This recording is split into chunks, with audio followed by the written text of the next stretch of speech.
Protoss. Now, we got a double medevac drop inbound here.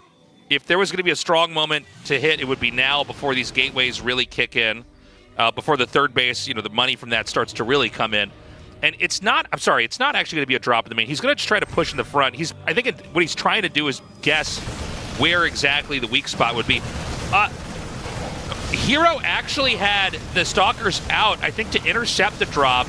And the stutter step micro forward here from GuMiho is pretty crazy. I mean, he's got plenty. The probes are going to come in now. He snipes down a bunch of those. The Stalkers are still extremely squishy. Yeah, it's Storm only just now completing, but most of the Marines have already dispersed. There's only a couple of them left. For GuMiho, this is excellent value. Even losing a medevac, I think you don't mind that too much. He's almost going to get that sentry, but in total, the Stalker count gets reset. A ton of Zealots died. We lost, what, 6 probes there for herO. I think that was a really good trade for GuMiho, and excellent timing with those two medevacs full of Marines. Right when Sim finished, hitting the moment before Storm was done. If that push came in 15 seconds later, GuMiho would have been in a lot of trouble. Storm would have cleaned that up. Those Stalkers could have blinked on top of the medevacs and basically just stopped all momentum from this push.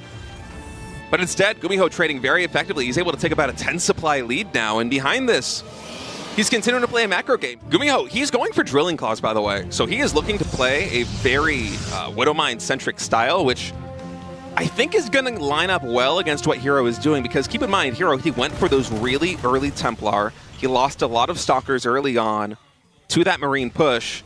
Actually, hold that thought, Tasteless. herO's moving at a timing that I think nobody really was expecting. He's just actually pouncing on this. Great Storm there on the top right side. Stalker's able to take down one of the siege tanks here. Another Storm whiffs a little bit there, mostly just zoning away the bio. The follow-up Storms, though, fantastic.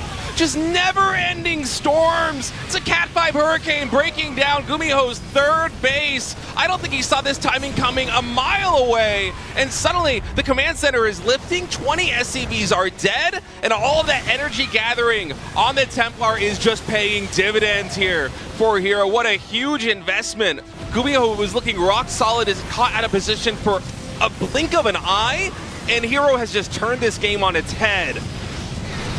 Yeah, I mean, is this just over? I don't know that, I mean, with another Storm here, I don't think there's any way to hang on here. The SCVs are going to be pulled, but with Archons, that's going to melt that pretty fast. GG, herO, in a decisive victory, takes game 1. And, I was saying at the start of this, like, it's probably going to be a defensive game where the Protoss is going to keep expanding and using Storms to hold off attacks. Never mind that. He had just a very, very sharp move to come in there, cut down the defenses, and wreck GuMiho. It makes me wonder,